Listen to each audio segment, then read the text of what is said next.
이렇게 보면서 어느덧 우리의 이 어린 친구들이 자라서 청년이 되었고, 청년이 되어서 이제 홀로 이렇게 헌신 예배의 사회도 보고 그러면서 또 자라가는 이 모습을 보게 됩니다. 이게 교회죠. 이게 교회입니다. 그리스도의 몸된 교회는 영원하고 주님 오실 때까지 교회는 존재하는 것입니다. 우리가 한 교회를 이렇게 세워갈 때에 어느 한 사람이 한 시대를 이끌다가 세상을 떠나게 되면 그 교회가 그 사람과 함께 끝나는 것이 아니고, 교회의 머리는 예수 그리스도이시기 때문에 예수 그리스도는 또 영원한 분이시고, 영원한 분이시기 때문에 교회는 영원한 것입니다.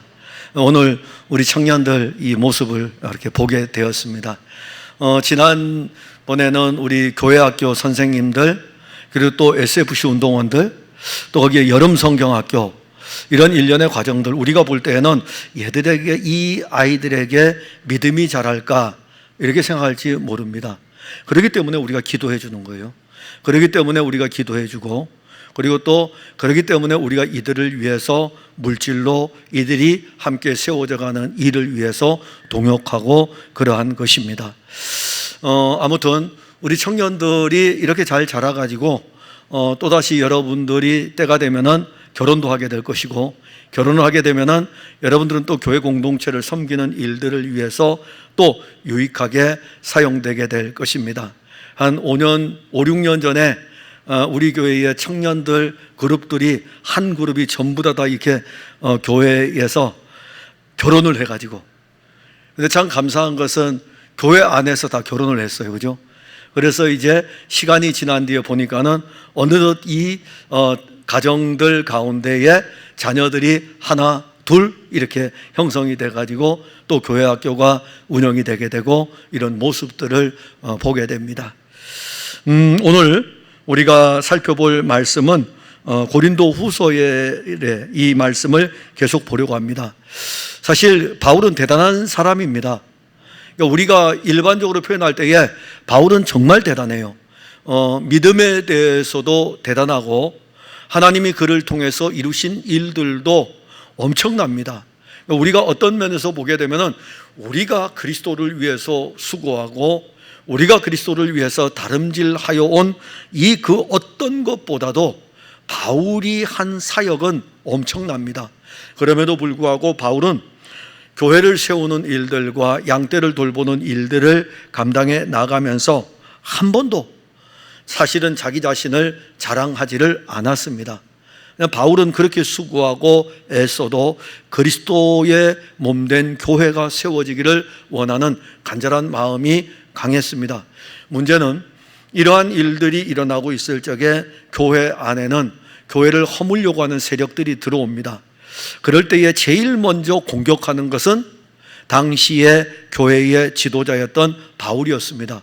근데 바울은 한 교회를 담임하는 것이 아니라 여러 지역으로 다니면서 순회 전도자로서 복음을 전하고 교회를 살피고, 그리고 또 복음을 전하고 교회를 살피고, 그러면 이제 바울이 복음을 전하고 교회를 살핀 다음에 또 떠나게 되면 그 남겨진 교회에는 시간이 흐르면서 이단의 사상을 가진 세력들이 들어오는데, 그 중에 대표적인 게 영지주의고, 그 다음에 유대인들의 유대주의적 율법주의입니다.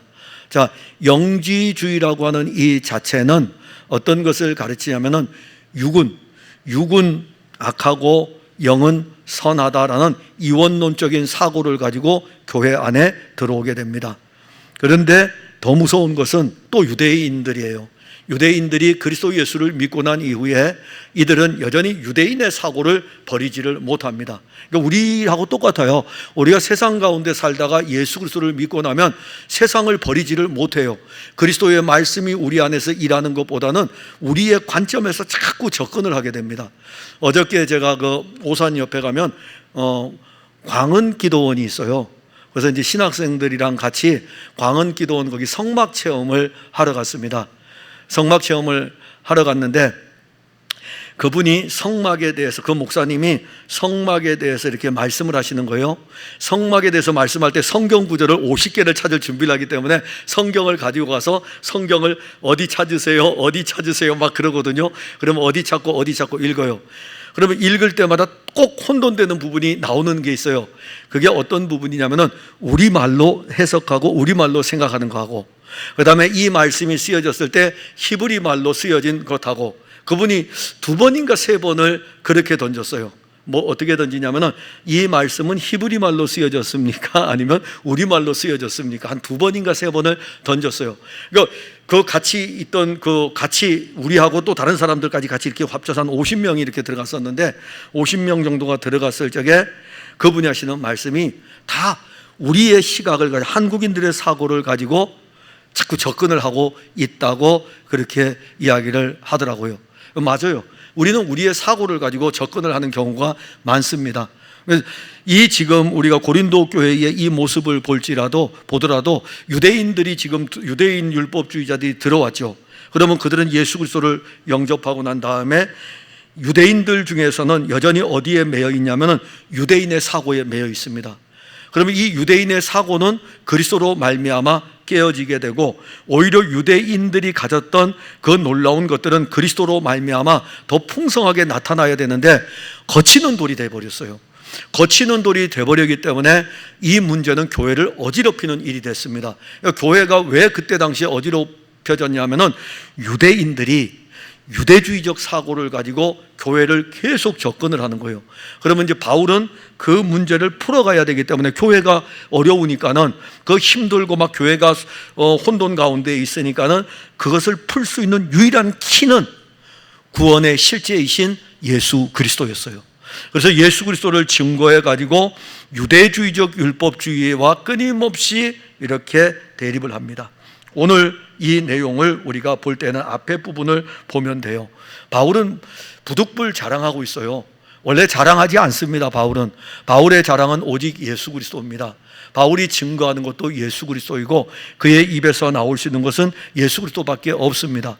그러나 첫 번째 편지, 두 번째 편지를 쓰면서 너무나 이 유대주의적 율법주의자들이 바울의 사도권에 대해서 공격을 했기 때문에 바울은 이거를 방어하지 않으면은 바울의 사도권이 무너지는 순간 교회가 무너지게 됩니다. 바울의 사도권이 무너지면 그러면 교회가 무너지는 거예요. 그래서 자기의 사도권에 대한 이 부분을 언급하여 나가기 위해서라면은, 그러면은 바울이 받은 은혜를 이야기할 수밖에 없는 거예요.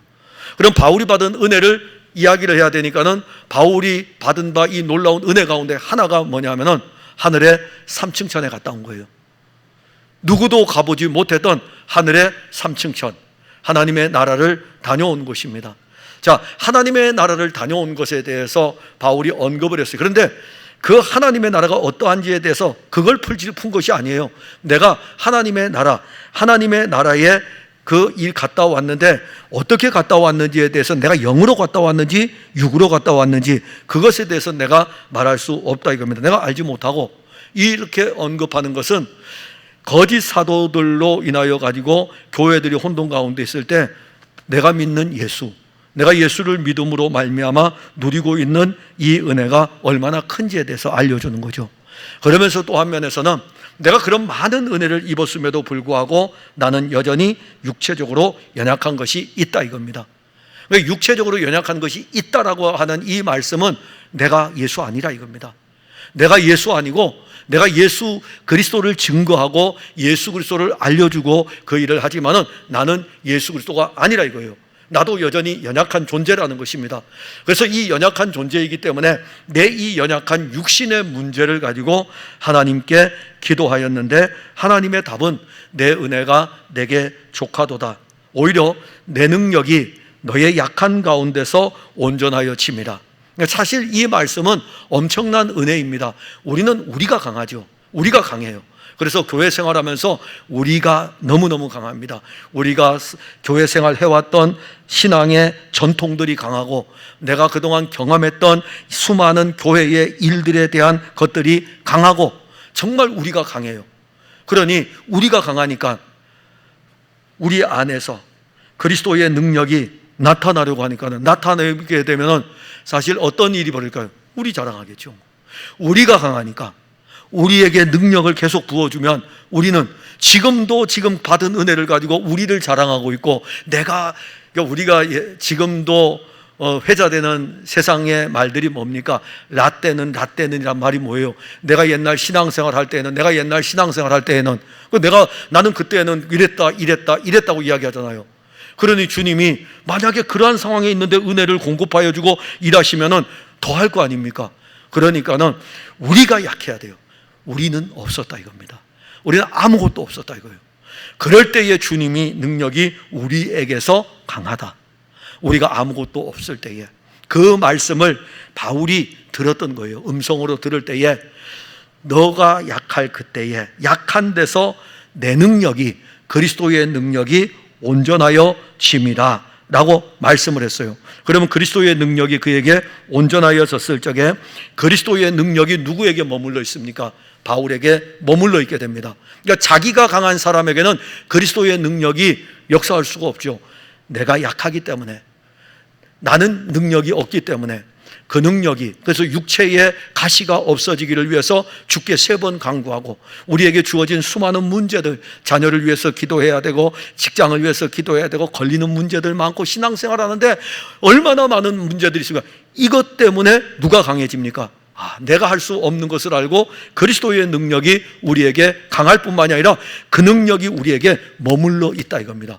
그럼 그리스도의 능력이 우리에게 머물러 있으니까 바울의 삶은 어떤 삶입니까? 그 능력으로 살아가는 삶인 것입니다. 그러니까 내가 내 능력으로 사역을 하는 것이 아니고, 내가 내 능력으로 이 모든 많은 일들을 감당하는 것이 아니라 그 능력이 내게 머물러 있기 때문에 나는 그 능력에 의해 가지고, 나는 약한 존재이고 자랑할 것이 없고 그 능력이 나를 통해 가지고 일을 하는데, 근데 그 일이 뭡니까? 10절에 보면 약한 것들이죠. 능욕, 궁핍, 박해, 곤고. 그리스도를 위해서 받고 있는 모든 고난들이에요. 근데 그 고난 속에서 무엇을 발견하냐면 그리스도의 능력이 내게 머물러 있으니까 기뻐할 수 있는 것입니다. 그리스도의 능력이 머물러 있기 때문에, 만약에 그런 상태에서 내가 강하면 어떨까요? 내가 강하면 꺾이게 되죠. 내가 강하면 박해를 받을 때예요. 내가 강하면 예수 믿는 믿음으로 살아왔는데, 열심히 살아왔는데 직장이 잃었어요. 예수 믿는 믿음으로 살아왔는데 먹을 것도 많이 없어요. 궁핍한 일들을 당해요. 그러면 나는 어떻게 될까요? 나는 꺾여버리겠죠. 나는 꺾여버리고 이제 자랑할 것이 없잖아요. 바울은 그 의미를 이야기하는 것이 아니라, 내가 약하니까는, 내가 약해져 있으니까, 내가 강한 게 아니라 내가 약해져 있으니까 그리스도의 능력이 내게 머물러 있으니까 내가 어떤 삶을 살아갈지라도, 환난과 공고와 궁핍이 있을지라도 그 안에서 기뻐할 수 있다는 것입니다.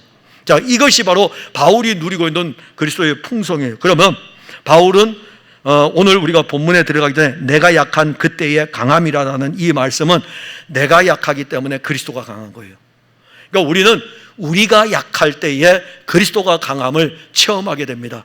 그러면서 11절에 이제 오늘 본문에 들어갈 때 내가 어리석은 자가 되었으나, 왜 어리석을까요? 사실 바울의 서신 13권 가운데 어떤 교회에 편지를 보낼지라도, 어떤 개인에게 편지를 보낼지라도 이렇게 자기가 받은 은혜를 들추어내면서 이야기한 적이 바울이 없습니다. 그래서 내가 어리석다 이거예요. 내가 어리석다 이겁니다. 내가 많은 은혜를 입은 것에 대해서 언급하고 있고, 하늘의 3층천에 갔다 온 것에 대해서도 언급하고 있는데 왜 어리석을까요? 다른 편지를 보면 알잖아요. 바울은 오직 교회들에게 그리스도 예수를 증거하고 그리스도 예수로 세우고 그리스도 예수로 교회를 세워가는데, 지금 고린도 교회는 그 문제가 아니기 때문에, 자기 사도권의 문제이기 때문에 어쩔 수 없이 자기에 대해서, 자기가 받은 은혜에 대해서 다 풀어놓는 거예요. 이거 어리석다 이겁니다. 나 원래 내가 받은 은혜를 풀어놓으려고 한 것이 아니라 이겁니다. 나는 이 교회를 세우기 위한, 고린도 교회를 세울 수 있는 분은 교회의 머리 되시는 그리스도인데, 내가 이렇게 받은 은혜에 대해서 증거한 것은 어리석은 자가 되었다. 그런데 이건 너희들이 시킨 것이라 이겁니다. 너희들 때문에 내가 할 수밖에 없다는 것입니다. 그러니까 고린도 교회 성도들이 얼마나 악한지를 알 수 있는 거죠. 얼마나 그들이 하나님의 교회의 머리 되시는 그리스도가 끊임없이 공급되고 있음에도 불구하고 거짓 사도들의 꾀임에 넘어가서, 그러니까 유대주의적 율법주의자들, 교회 안에 예수 믿고 구원받았는데 예수 믿고 구원받은 이것뿐만이 아니라 여전히 우리는 율법을 이행해야 된다고 하는 이 일들을 주장하는, 율법도 지켜야 된다, 할례도 중요하다라고 하면서 육신의 것들을 자랑하는 이 세력들로 인해서 부딪혔잖아요. 근데 이 세력들이 지금 바울의 사도권에 대해서 공격을 했기 때문에 바울은 사실 이 부분에 대해서, 받은 은혜에 대해서 증거할 수밖에 없었고, 이 받은 은혜 가운데서 그리스도의 능력이 내게 머물러 있는데 내가 이것을 자랑한 것을 어리석은 자다 이겁니다. 정말 어리석은 거다. 왜냐하면 내가 이것을 사실 원래는 자랑하지 않는데, 내가 받은 은혜를 자랑하는 것이 아니고 나는 그리스도를 자랑하는데 받은 은혜를 자랑할 수밖에 없는 어리석음은 너희가 나를 그렇게 만들었다 이겁니다. 너희들이 상태가 그러하기 때문에. 그러면서 또 증거합니다. 나는 너희에게 칭찬을 받아야 마땅하도다. 내가 당연히 칭찬받아야 되지 않겠느냐? 여러분 그렇지 않습니까? 바울이 고린도에서 1년 6개월을 머물면서 내가 너희에게 나아갈 때에 어떻게 나아갔는지 고린도 전서에서 언급을 했어요. 헬라인들은 지혜를 구하고 유대인들은 표적을 구했지만 나는 십자가에 못 박힌 그리스도를 전한다 이겁니다. 이게 바울이 고린도 교회에 가져간 복음이고, 그리고 바울은 고린도 교회에 끊임없이 그리스도의 복음을 전해서 1년 6개월 있으면서 고린도 교회를 잘 세웠습니다. 자, 고린도 교회는 이제 잘 바울이 고린도를 떠나고 난 다음에 고린도 교회 안에 어떤 사람은 이 복음을 받아서 그리스도에게 붙들려서 신령한 그리스도인들이 있는가 하면, 어떤 사람들은 예수를 믿는다고 하지만 여전히 아직도 자기 육신에 매여가지고 교회 생활을, 구원받았어요. 구원받은 사람들입니다. 그럼에도 불구하고 여전히 육신에 매여 있는 고린도 교회의 영적인 어린아이들이 있었다 이겁니다. 그래서 이 문제로 인하여 가지고 편지를 쓰고 있는 내용인 전편이고, 이 후편에 와서는 내가 너희에게 그리스도만 전했으니까는 내가 당연히 칭찬받아야 되지 않겠느냐 이겁니다. 그러니까 오늘날로 말하면, 교회로 말하면 교회에서 예수님만 전했는데 왜? 예수님만 전했는데 왜? 저한테 만약에 한다면은, 예수님만 전했는데 왜? 당신 목사 안수 제대로 받았어? 당신 목사 맞아? 아니 예수님만 전했는데 왜 그러는 거죠? 그런 일이 왜 일어날까요? 아니 이 강단에서 예수님만 전해야지 뭘 전하겠습니까?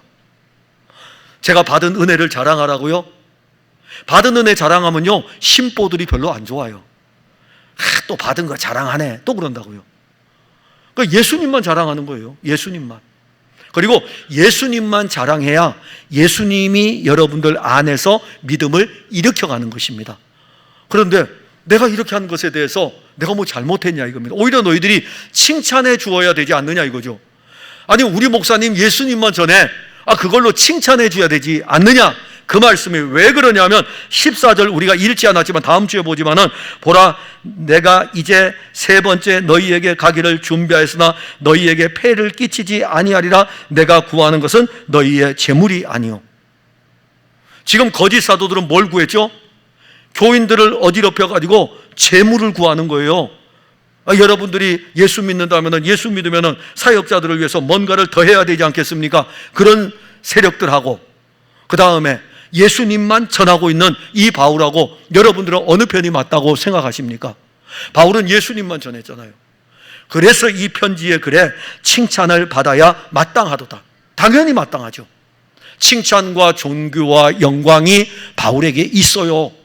예수 그리스도만을 전하는 그 바울에게 칭찬과 영광과 존귀가 그리스도로 말미암아 주어집니다. 그럼에도 불구하고 고린도 교회에 이 편지를 하는 것은 예수님만 전했기 때문에, 예수님으로 세워지기 때문에 당연히 칭찬을 받는 것이 마땅하다. 그런데 내가 아무것도 아니나, 그러면서 또 바울은 그래요. 근데 나 아무것도 아니에요 이렇게 이야기하는 거예요. 내가 예수님만 전하고 예수 그리스도로 교회를 세워가는 이 일을 하는데 칭찬을 받아야 되지 않겠느냐. 그러면서 또 바꾸어 가지고 나는 아무것도 아니다. 근데 또 바꿨어요. 뭘로 바꾸냐면은 나는 아무것도 아닌데 지극히 크다는 사도들보다 조금도 부족하지 아니하니라. 너희들이 이야기하고 있는 베드로, 너희들이 이야기하고 있는 아볼로, 나 그들보다 부족하지 않아. 누가 나를 교회 안에 공격을 해서 바울이라고 하는 이 사람을 고린도 교회에서 들어온 거짓 사도들에 의해서 막 공격을 끊임없이 계속 하고 있는 것입니다. 이러한 상황 속에서 나하고 사도들하고 비교하여 본다면 나는 다른 사도들보다 부족한 것이 없다라고 말씀을 하고 있는 것입니다. 이게 바울의 신앙인데, 오늘 우리들이 가져야 될 신앙은 사실 그리스도 예수를 믿는 믿음으로 살아가면 이렇게 애매히 고난당하는 일들이 많이 일어납니다. 여러분들도 교회에서 신앙생활할 때 오직 예수 외에 다른 것은 없다. 그러면 그 믿음을 가지고 교회 공동체 안에서 신앙생활을 할 때에 때로는 이러한 일들도 겪게 됩니다. 같은 그룹 안에서 집사님들로부터, 권사님들로부터, 아니면 교회에서 먼저 신앙생활했던 사람들로부터 그리스도 예수로 인해서 공격을 받는 것이 아니라 오히려 그리스도 예수를 나누면서 그 안에서 풍성하면 좋은데 다른 것들로 인하여 가지고 이런 일들이 교회 공동체 안에는 일어나는 것입니다. 그러면 우리에게는 분명한 표가 있어야 되죠. 바울에게는 사도라는 표가 있었죠. 그 사도의 표가 무엇이었냐면은 내가 너희 가운데서 모든 참음과 표적과 기사와 능력을 행한 것이라. 즉 바울은 고린도 교회에서 그 거짓 사도들로부터 공격을 받을 때에 내가 사도의 표가 된 것이 있다 이겁니다. 근데 거짓 사도들은 참지 못하죠. 견디질 못하죠. 왜 그럴까요? 거짓 사도는 이미 교회를 허물어 가지고 교회를 그리스도 위에서 세우는 것이 아니라 자기 편을 만들려고 하기 때문에 교회는 어려웠던 거예요. 거짓 사도들은. 근데 바울은 내 편을 만들려고 하는 것이 아니라 바울, 아볼로, 게바 이렇게 나누어져 있을 때 내 편을 만들려고 이 편지를 쓰는 것이 아니라 그리스도의 터 위에다가 교회를 세우려고 하기 때문에 그리스도만을 증거했던 것입니다. 그러면 그 그리스도를 증거할 때에 받는 고난, 그리고 박해, 환난, 권고 얼마나 많겠습니까? 그 가운데서 바울은 모든 것에 대해서 참았다 그랬어요. 그 참음은, 바울의 참음은 바울이 받은 은혜가 아니면 이 참음을 이기질 못합니다. 왜냐하면 하나님의 아들이 당하신 고난을 한번 생각해 보세요. 하나님의 아들이 당하신 고난이요. 여러분들이 복음서를 읽을 때에 유대인들이, 그리고 신앙생활 잘한다고 하는 바리새인들이 하나님의 아들이 왔는데 하나님의 아들을 향해서 이렇게 이야기하죠. 네가 하나님의 아들이냐? 여러분 그게 어떤 것인 줄 아세요? 우리 여기 장로님들 앉아 계신데 장로님들한테 이렇게 이야기하는 거예요. 교인이 와가지고 네가 장로야? 이렇게 이야기하는 거예요. 그럼 엄청 기분 나쁘겠죠. 여러분들이 저한테 와서 네가 목사야? 그러면 저 엄청 기분 나쁘겠죠. 그냥 속에서 막 분노가 일어나겠죠. 하나님의 아들이 육신을 입고 왔는데 네가 하나님의 아들이야? 이렇게 누가 이야기했습니까? 바리새인들이 했다니까요. 바리새인들이, 하나님을 열심히 섬긴다고 하는 그 바리새인들이 예수님을 향해서 네가 하나님의 아들이야? 근데 예수님은요,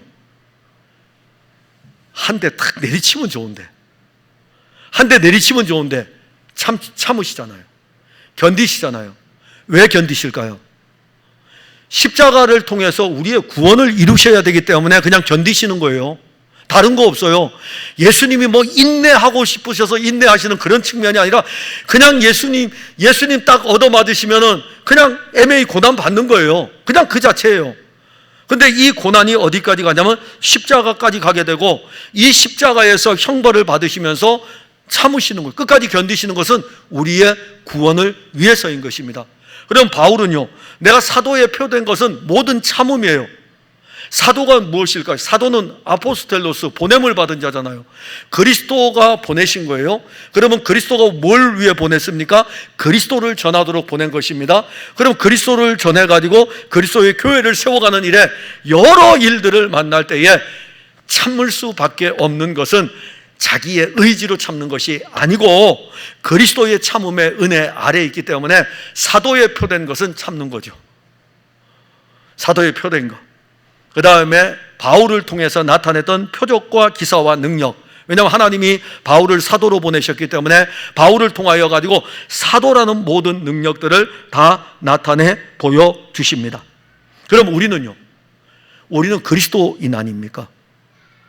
그리스도인의 표가 뭡니까? 여러분들 그리스도인 맞습니까? 그럼 여러분들이 가진 그리스도인의 표가 무엇입니까? 견딥니까? 힘들죠. 우리는 그래 견뎌보자, 그래 참아보자 이렇게 할 수는 있겠죠.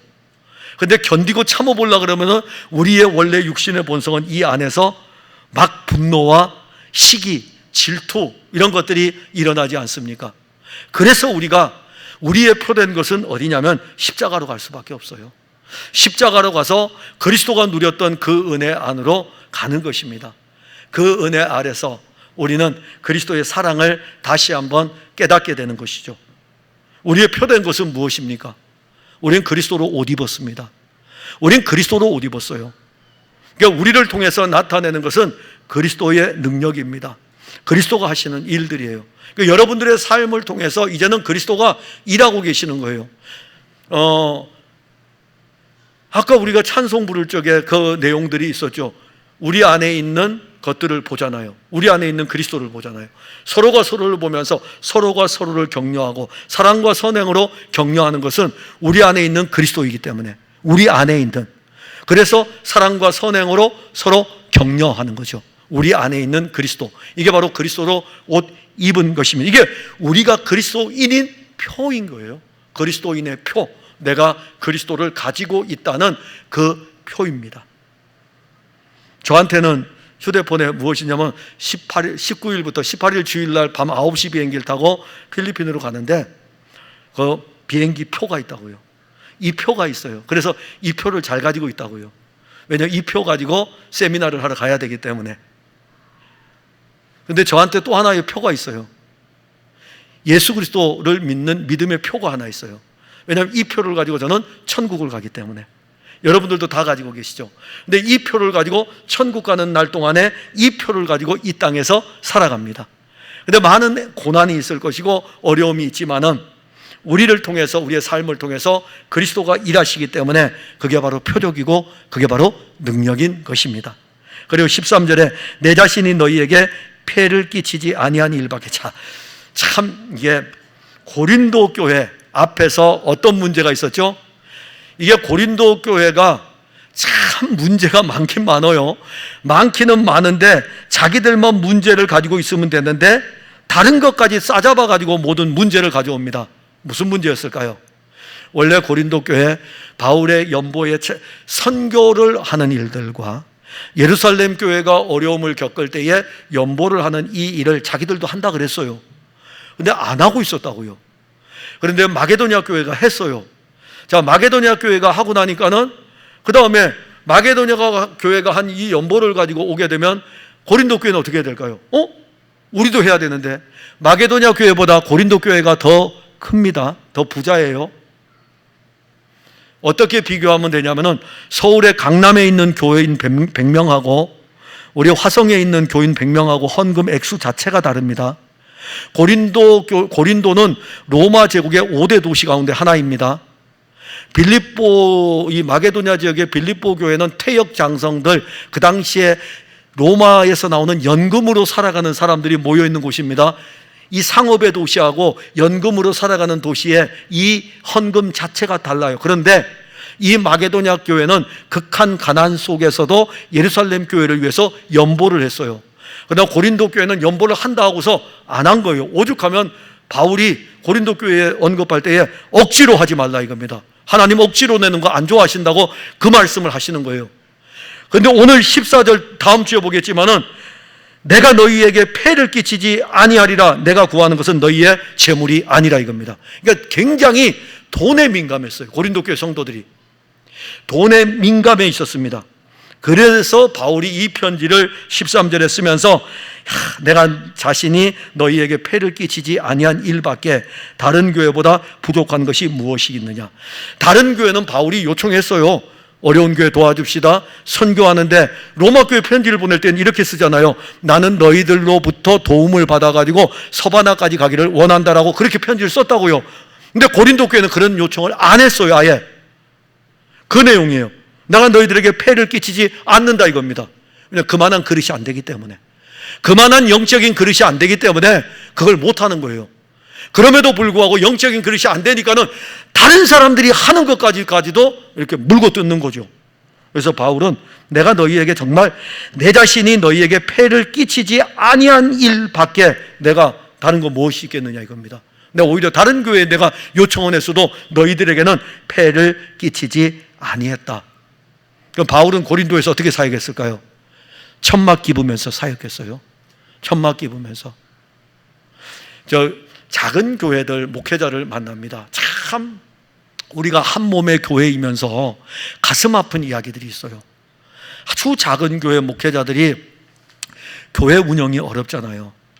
그럼 교회 운영이 어려워서 요즘은 교단에서 이게 핫 이슈입니다. 목사의 이중직에 대한 문제가 핫 이슈예요. 근데 저는 그걸 이야기하려고 하는 것이 아니라 너무너무 어려워가지고 잡을 가지고 이제 일을 합니다. 그러면서 사역을 해나가요. 그럼 교인들은 어떻게 이야기할까요? 교인들은요, 우리 목사님 직장 다녀, 이렇게 이야기한다니까요. 본인들이 헌금을 안 해가지고 교회 운영이 안 되기 때문에 어쩔 수 없이 짬을 가질 수밖에 없었는데, 이 교인들은 또 그걸 가지고 우리 목사님 이제 일하니까 돈 있을 거야. 자, 그 이야기를 그 목사님이 이제 들었다 그래요. 그럼 그 목사님 얼마나 가슴이 아플까요? 그때 그 목사님은 이렇게 이야기하겠죠. 내가 여러분들에게 폐를 끼치지 않기 위해서, 교회에 헌금이 들어오지 않기 때문에 내가 다른 일을 잡아서 일을 하고 있습니다. 참 가슴 아픈 거예요. 가슴 아픈 거.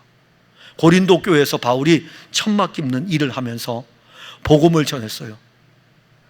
그런데 고린도 교회가 지금은 이야기하기를 오히려 바울의 재물에 대한 이 문제건을 가지고 등장을 하는 것입니다. 그래서 바울이 내가 너희들한테는 폐를 끼치지 아니하는 것이 얼마나 감사한지 모른다.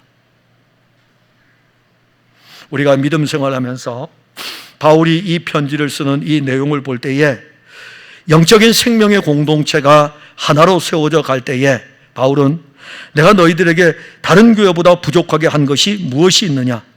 없다 이겁니다.